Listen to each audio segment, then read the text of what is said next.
Hello, my name's Tim Shoebridge. Welcome to this video. I recently updated the firmware on my lovely little Nymphez from Dreadbox here to version 2, and version 2 gives me Polyphonic Aftertouch. It gives me polyphonic expression in this wonderful little 6-voice polyphonic synthesizer. And then that got me thinking about, well, how many people that might own a Nymphez will have at their disposal a Poly Aftertouch keyboard of some description, because there aren't that many of them out there. But actually there's quite a few different synthesizers that do support polyphonic aftertouch, just like the Nymphez does now.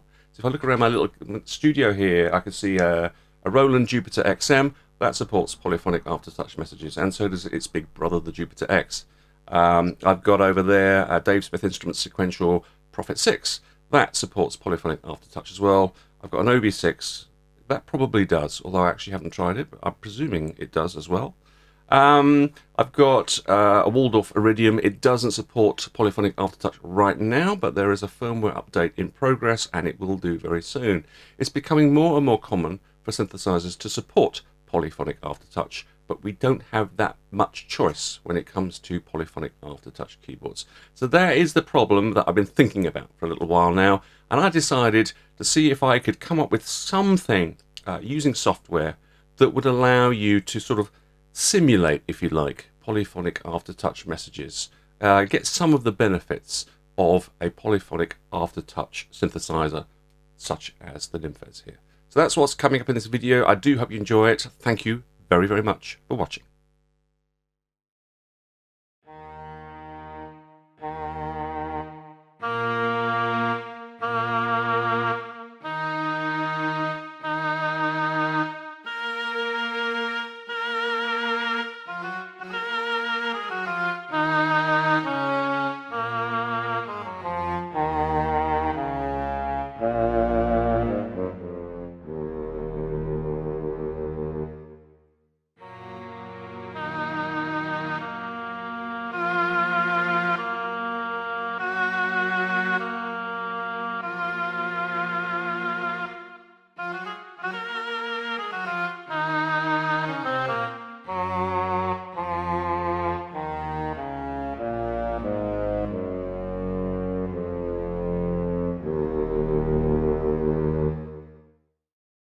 Okay, so here is the software that I developed. It's called, unimaginatively, the Polyphonic Pressure Generator, because it's actually pressure is the technical term for aftertouch, not aftertouch itself. Polyphonic Pressure Generator, or PPG for short, but not to be confused with anything else in the synth world that's called a PPG. But this is my piece of software. It's very, very simple. And I'm going to be using the Nymphez here for this demonstration, but it's not specific to this Nymphez. You can use it with any synth that will respond to polyphonic aftertouch messages. Any synth at all. Doesn't have to be one of these, as long as you can connect to your synth via MIDI. That's all you need to be able to do. So you'll see here there are 3 basic sections. Now, this piece of software, like the other pieces of software that I've been releasing recently, they're all basically MIDI controllers. They want to talk to your synthesizer over MIDI. So that's what this output here is. If I click on it, choose my Nymphez, now it can talk to the Nymphez and it can send it polyphonic aftertouch messages. The other connection that I need to make is between my normal keyboard, my MIDI controller keyboard, or maybe it's my DAW, or maybe it's a hardware sequencer, or whatever, the way I normally want to play the synth. And that needs to be connected up to connect into this software. So the software sits in between your keyboard and the synthesizer. So that's what this input here is.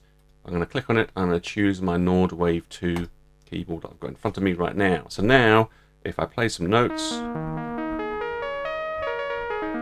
we're hearing the Nymphez. Very, very simple sound so that you can hear when the polyphonic aftertouch is engaged. So that's the first part, connection via MIDI. Very, very simple. This part here in the middle is an envelope section. Now, the thing is, when you play a keyboard that has got polyphonic aftertouch, or even one that's just got mono aftertouch, and you're leaning in on the keys, what you generally are doing is applying pressure in a gradual way. Yeah, you can just go bang down on the keys and hit them really, really hard and have the pressure, instantly on. But a lot of the time, from an expressive point of view, you're doing it gradually, you're gradually applying pressure, you're gradually taking your hands off and releasing the pressure. So what I thought would be a good idea is, if we're going to simulate polyphonic aftertouch, then let's use an envelope to do that simulation. And that's what this here is in the middle. It's a very, very simple envelope. There is an attack and a decay. There's no sustain or release, because at the end of the day, you're only applying pressure while you're holding down the notes, and then you let go of them. So I've got an attack phase and a decay phase, and I've got a hold phase in the middle. So you can hold the envelope at its highest point. And I've also added a delay phase, so you can delay the onset of the envelope. Now, the idea behind the software is that it will trigger that envelope on a per note basis for you. And what that envelope will do is that envelope will control the poly aftertouch messages that get sent by the software to your synthesizer. So your polyphonic aftertouch messages have a value in them as to how strongly you're applying the pressure, and that's what this envelope is going to do. It's going to control the amount of poly aftertouch being sent to your synth from the software on a per note basis. It might sound a bit complicated. We'll get into a little demonstration and hopefully it'll become clear as to how it works. But that is the envelope section. Now, the tricky part is then, well, how do I trigger that envelope on a per note basis for you? How do you, without having a polyphonic aftertouch keyboard, how do you control when that envelope gets triggered on a per note basis? That's the part that's missing here. So here on the right hand side we have this trigger section, and I'm basically providing 3 different ways of triggering envelopes per note. Let's talk about those one at a time, and we're going to start off with key switches.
Right, so key switches, they should be familiar to anyone who's used a soft synth before, a VST plugin, sample library, that kind of thing. Key switches are generally keys, notes on the keyboard, probably most likely to be way down at the lower end of the scale, as in notes that you would otherwise not regularly use. And they're used to basically change the characteristics of the sound in some way. Maybe pressing one key will engage a certain set of samples, pressing a different key will engage a different set of samples, that kind of thing. So the way I've used key switch with PPG is there's just one key switch, just one key you need to worry about, and you can define exactly what that key is. And you do that very simply by holding down this learn button and then pressing the key of your choice. So I'll choose this bottom key down there. Now I'm going to switch to key switch. This is the control where you choose which type of trigger you're going to use. So we'll have it on key for key switch. Now with this key switch defined, as long as I've got that key held down, any notes that I play will trigger that envelope, which will then trigger poly aftertouch messages being sent to the synthesizer. If I have that key off at any time, then there will be no envelope generated and there will be no Poly Aftertouch. So let me show you very, very quickly how that works. So this is without me holding down that key. And with.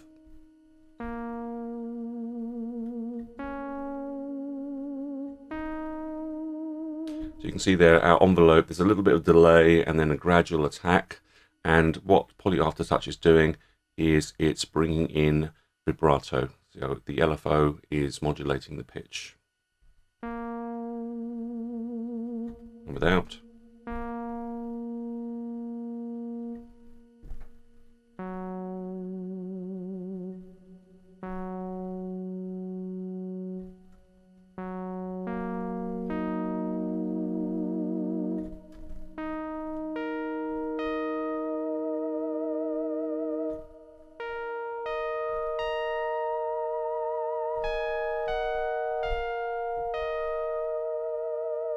That kind of thing. So that's key switches, very, very simple, straightforward. The next type of trigger is MIDI CC. And this is really if you wanted to use any controller like, I don't know, mod wheel or foot pedal or the sustain pedal or any physical control that you've got available to you on your MIDI controls, keyboard or whatever it happens to be that you're using, that will generate MIDI CCs. So let me switch to CC mode for triggering, and again you just hold down this button, this learn button, and then twiddle around with whichever controller it is that you want to use. I'm going to use the sustain pedal, so by pressing that down there you'll see that we've got 64, MIDI CC 64 is the sustain pedal. So now it works exactly the same as the key switch. Without the sustain pedal down, no Polyphonic Aftertouch, and with, and you'll see there that there's this little active LED showing anytime the trigger is enabled, which is me holding down the sustain pedal at the moment, or before when I was holding down the key switch. You'll see that that light comes on, which is very useful to see what's going on.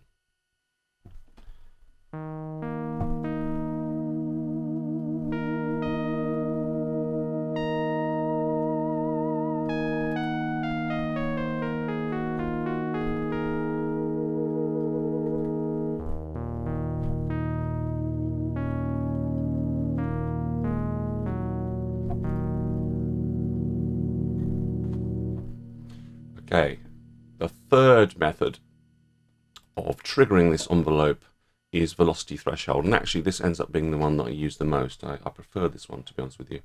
And the trigger of that envelope is dependent on how hard you are pressing the keys. So we've got a threshold value here. If we leave it in the middle and I play very gently, the trigger is not active. But if I hit hard, it is. So you need to really find the point with this threshold that sort of like meets your style and the velocity sensitivity of the keyboard that you're playing. For me, with this particular keyboard, somewhere around here kind of works best. So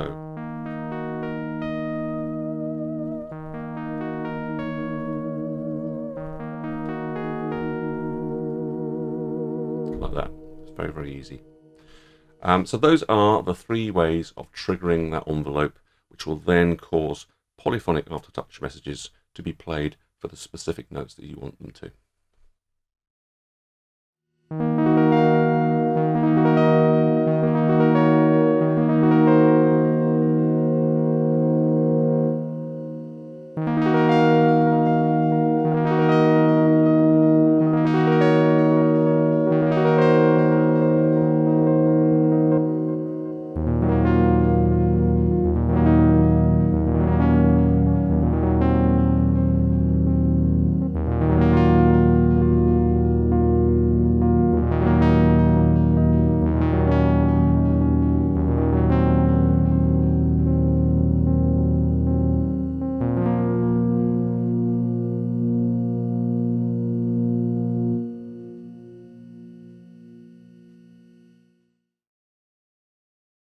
Okay, so here on the screen you can see I'm using nymphcc as well as the PPG. You can use them together, but you don't need to use them together at all. PPG is not specific to the nymphs, as I said before. I'm using nymphcc here just purely for convenience, that I can change some of the synth parameters on the fly, and I can easily show you exactly what I'm modulating in terms of polyphonic aftertouch. So you'll see here that I've got my keyboard still coming into the PPG, but the PPG is then using this output to go into my nymphcc, and it's the nymphcc that's then talking to the nymphs. So they're basically daisy chained like that, and that's what we're hearing on the nymphs. So if I move this mod control here to 80 for aftertouch, you can then see with these little potentiometers along the bottom here what I'm actually modulating when polyphonic aftertouch, or monophonic aftertouch for that matter, reaches the synthesizer. So I am quite strongly modulating the pulse width.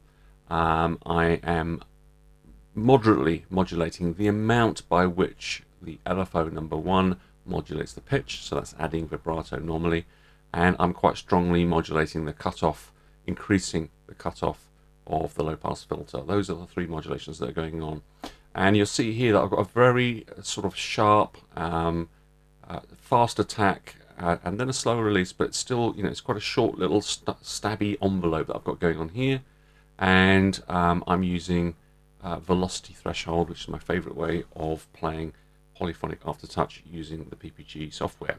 So if I just play normally and gently, you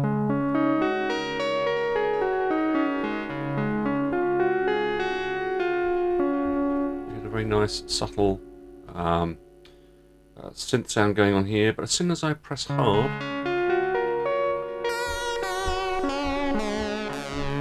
you get a completely different sound altogether, controlled by an envelope.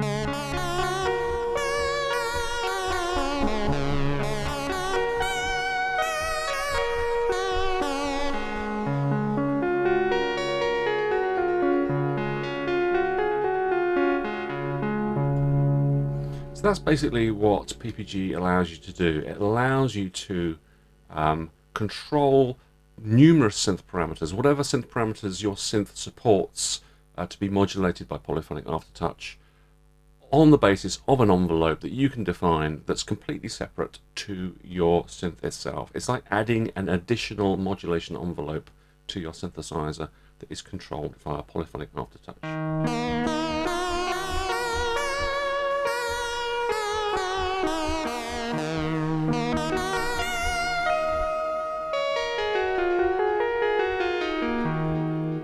One thing I didn't mention before is that this envelope can be looped. So if we just click on that little switch there, now it's looped.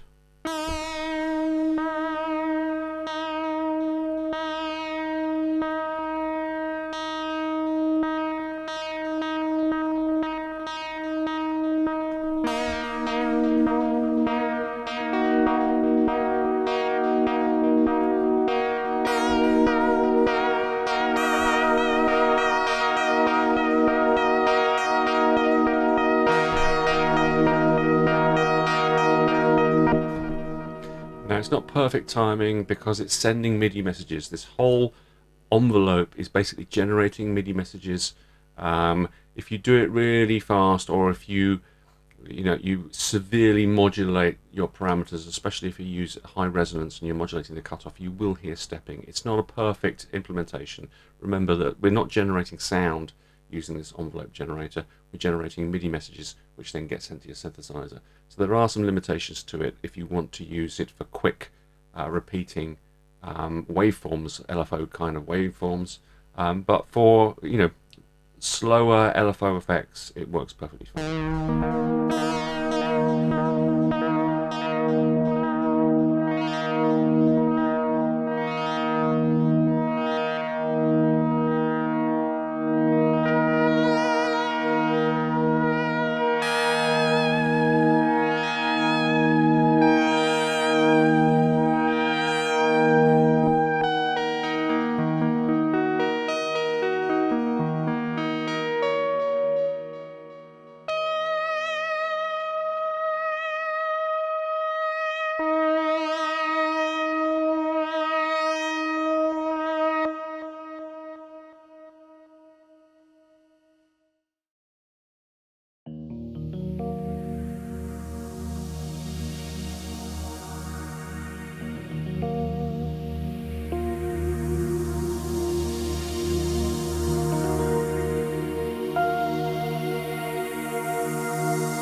Right, so there's just a few more controls to cover, and these are the ones at the top right here. And these controls affect how the polyphonic aftertouch messages are generated, how polyphonic aftertouch is applied to your synthesizer.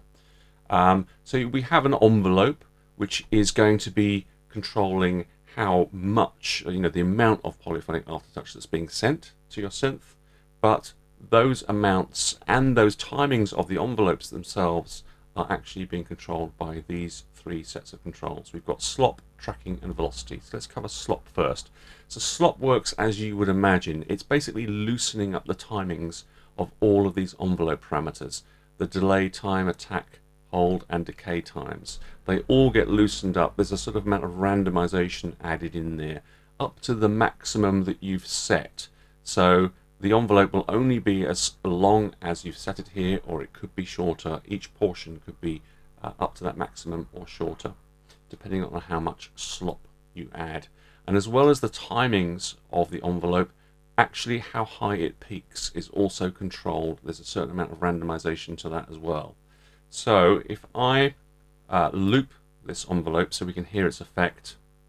Now what I'm going to do is I'm going to make poly aftertouch being generated all the time, and the easiest way for me to do that is to turn this velocity threshold all the way down to 0. That means it doesn't matter how soft I hit the keys, we're always going to hear the polyphonic aftertouch effect on the synth. So this is the sound that I've got going. Without, very simple, and with, it's basically using that envelope, it is going to be increasing the cutoff. So that is a very sort of dramatic difference in sound between off and on. And I've got the loop going on, so if I hold down the key, you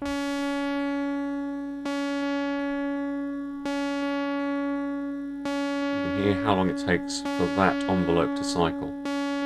So if I add slop in, let's turn it right up to maximum.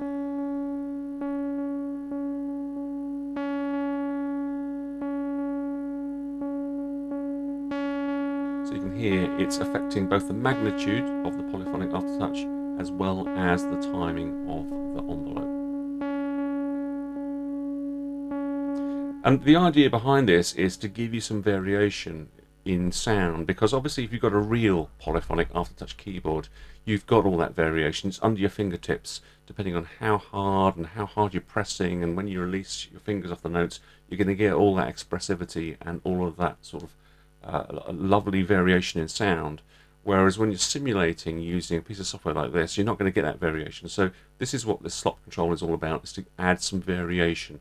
But as we've got looping turned on, I'll just demonstrate that you can get some quite interesting effects. So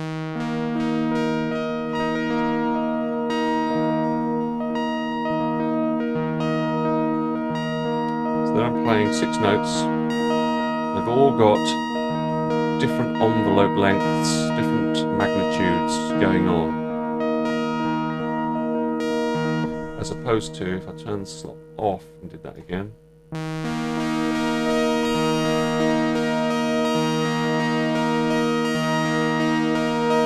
Very predictable repetition. Let's just speed it up a bit.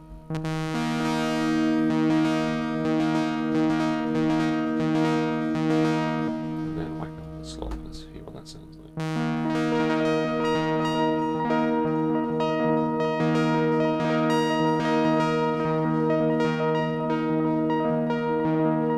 It's some really interesting textures and effects this way. Bit of an evolution, you could say.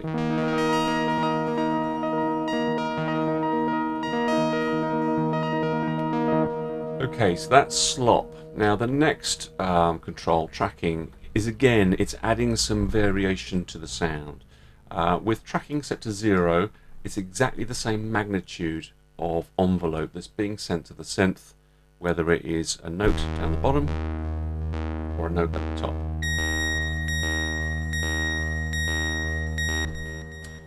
As soon as I start to add some tracking, let's just whack it up to maximum so we can hear the effect.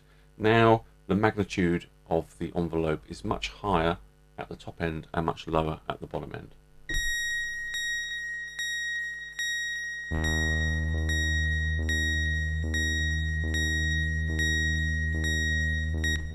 As opposed to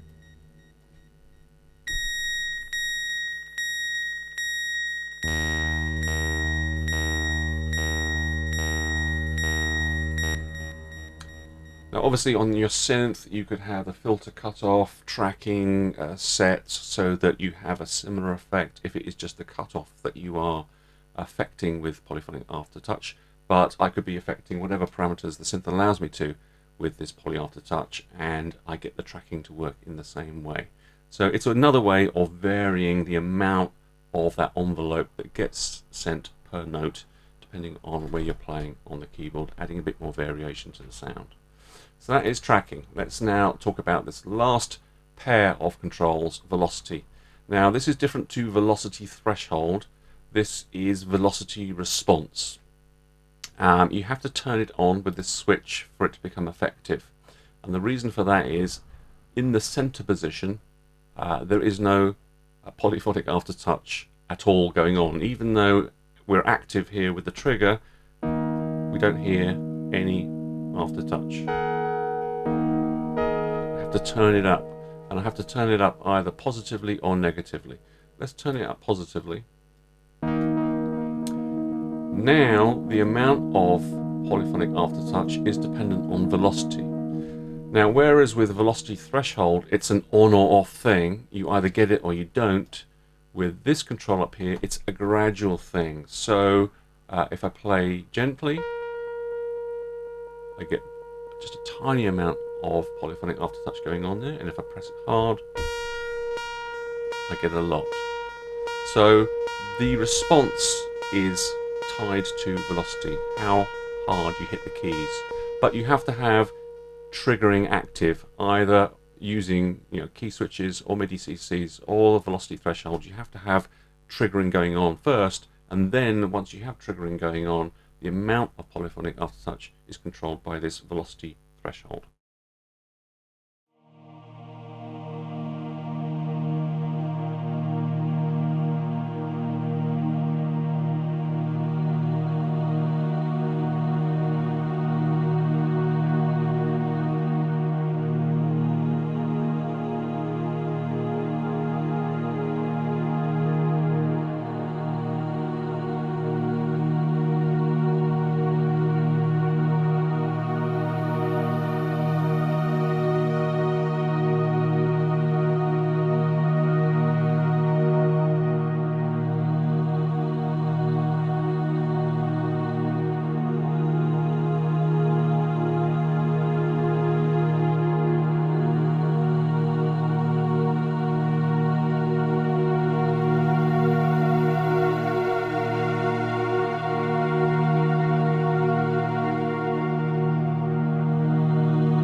So that's it. That is my polyphonic pressure generator, or PPG for short.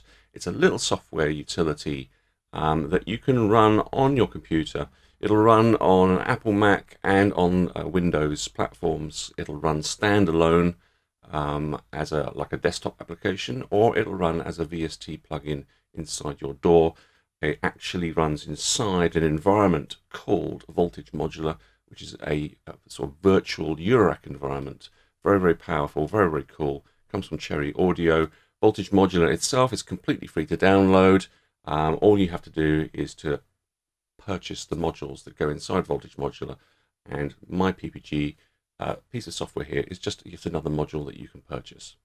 I mean, basically what it's doing is it's allowing you, without a polyphonic aftertouch keyboard or an MPE device of any kind, it's allowing you to sort of simulate polyphonic aftertouch, and that allows you to take advantage of some functionality in your synthesizer that you otherwise won't be able to do so. So if your synthesizer does support polyphonic aftertouch messages, it's going to open up some extra areas of creativity for you. You're going to be able to get some modulations going using a piece of software like this that you wouldn't otherwise be able to utilize.